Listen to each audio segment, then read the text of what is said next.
সম্মানীয় দর্শক, আমি কিন্তু প্রত্যেকটা জেলার কিন্তু কাউন্সেলিংয়ের লিস্ট নিয়ে আসবো। আগের ভিডিওগুলোতে আমি দিয়ে দিয়েছি, আপনারা দেখবেন আলিপুরদুয়ার, মালদা, মুর্শিদাবাদ কিন্তু পরপর দিচ্ছি। আরও একটা আমি লিস্ট পেয়ে আপনাদেরকে এই ভিডিওতে দেবো এবং পরপর সব জেলারই নিয়ে আসবো। তো মোটামুটি কোন জেলার ক্যান্ডিডেট এই গ্রুপে বা আমাদের এই চ্যানেলে রয়েছেন একটুখানি কমেন্ট বক্সে কমেন্ট করে লিস্ট চাইবেন, আমি অবশ্যই দিয়ে দেবো।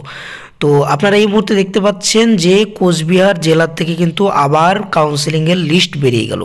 এখানে দেখতে পাচ্ছেন যে জেনারেল ভ্যাকান্সি আছে 148টা।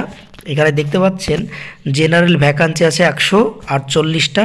তো এখানে একটা মজার বিষয় হলো যে এই জেলার ক্যান্ডিডেট যারা ছিলেন তারা প্রত্যেকে নিজের জেলা পেয়ে যাচ্ছেন, এই জেলা থেকে কেউ বাইরে যাচ্ছে না। ইভেন এই জেলাতে কিছু সিট ফাঁকা থাকছে, বাইরে থেকে কিন্তু আরও ক্যান্ডিডেট আসবে। তো লিস্ট প্রথমে আপনারা দেখে নিন, তারপর আমরা প্রত্যেকটা জেলার কিন্তু নিয়ে আসছি। আপনারা চ্যানেলটি সাবস্ক্রাইব করে থাকুন, না হলে কিন্তু আপনারা এই লিস্ট পাবেন না।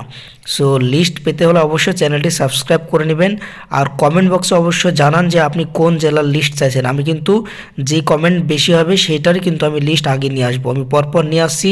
এই মুহূর্তে আপনারা দেখতে পাচ্ছেন এখানে এসসির সিট 60টা আছে, 60টা ক্যান্ডিডেট এখান থেকে পাচ্ছে এবং অনেক ক্যান্ডিডেট কিন্তু বাইরে থেকে এই জেলাতে আসবে। অর্থাৎ এই জেলাতে যারা রয়েছেন তারা কিন্তু প্রত্যেকে নিজের জেলায় চাকরি পেয়ে যাচ্ছেন, কেউ বাইরে যাচ্ছেন না, এমনটাই কিন্তু আমরা দেখতে পাচ্ছি।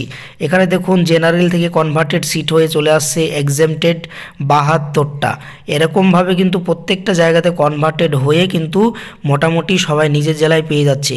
এখানে আরও একটা দেখতে পাচ্ছেন জেনারেল কাছ থেকে এক্স সার্ভিসম্যানের 12টা ভ্যাকান্সি আছে, সেটাও কিন্তু পর্যাপ্ত পরিমাণে ক্যান্ডিডেট পাওয়া যায়নি, যার জন্য ফাঁকা থাকছে। বাইরে থেকে কিন্তু এই সিটগুলো কিন্তু ব্লক হবে।